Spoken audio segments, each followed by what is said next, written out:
Renoir est né à Limoges, Renoir a été un peintre joyeux et aujourd'hui c'est une célébration joyeuse. Pourtant c'est le 100e anniversaire de sa mort.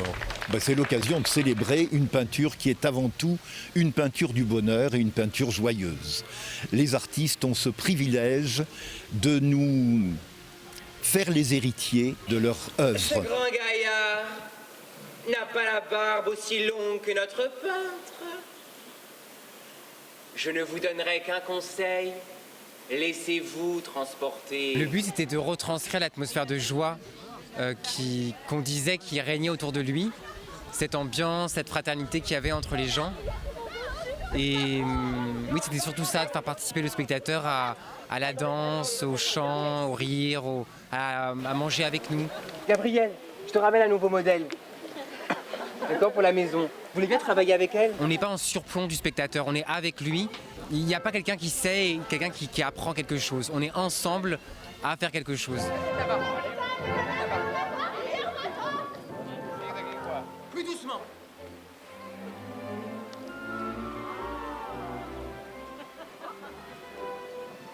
Oh là là. Bravo. Bon. Je sais que c'est une impression, mais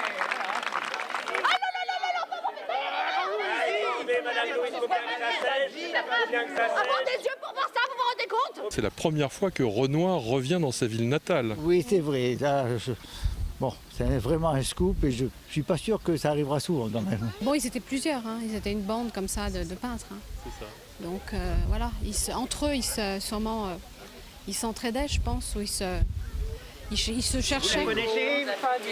C'est Aline Charigot, qui est sur un des tableaux de Renoir, au déjeuner de la Guinguette. Et à cette époque-là, c'était sa fiancée. Remémorer un petit peu des souvenirs. Ce sont des situations joyeuses à chaque fois. A priori, oui, tout à fait, oui. Est-ce que tu as remarqué la hauteur de cette cathédrale?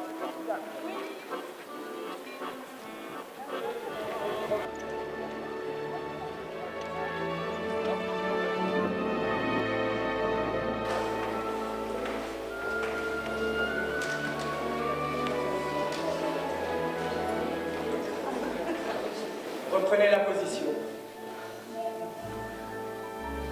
Renoir est parti très jeune de Limoges pour gagner Paris, mais lorsqu'il était adolescent, il a été apprenti en peinture sur porcelaine. Donc c'est le lien qui nous relie finalement entre Paris et Limoges. C'est un peintre qui a fait partie du mouvement impressionniste dès 1874, mais il n'y est pas resté très longtemps finalement, et il a exploré d'autres voies. Donc il a acquis cette manière de juxtaposer la touche, de travailler sur la couleur, et de travailler aussi sur une iconographie très intimiste de portraits, de scènes d'intérieur.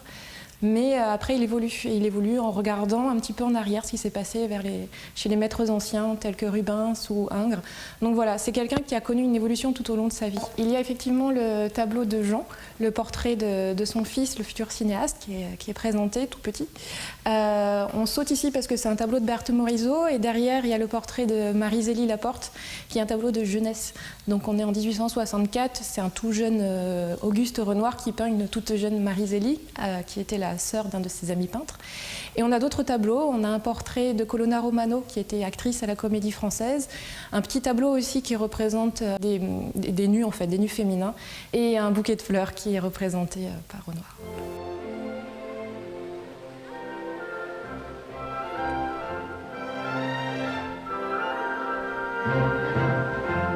Chez Renoir, oui, c'est toujours des scènes de fête, des scènes conviviales, ou alors beaucoup de personnages, mais toujours dans des moments agréables, je crois. Ouais.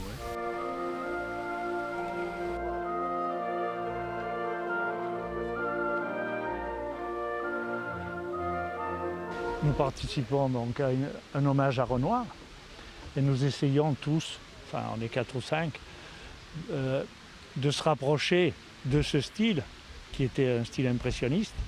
Donc en général, c'était suggérer des formes, essayer de faire apparaître la lumière avec des petites touches, puisque l'important c'était qu'en se reculant, le spectateur puisse imaginer la lumière.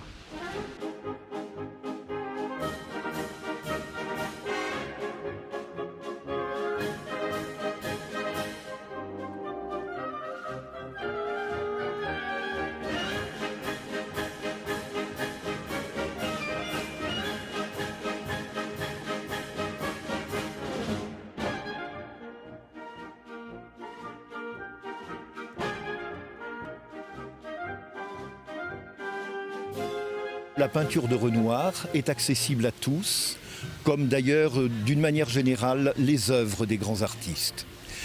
Et c'est pour rendre très accessible l'univers de Renoir que nous avons pris l'option de le célébrer sous la forme d'une fête.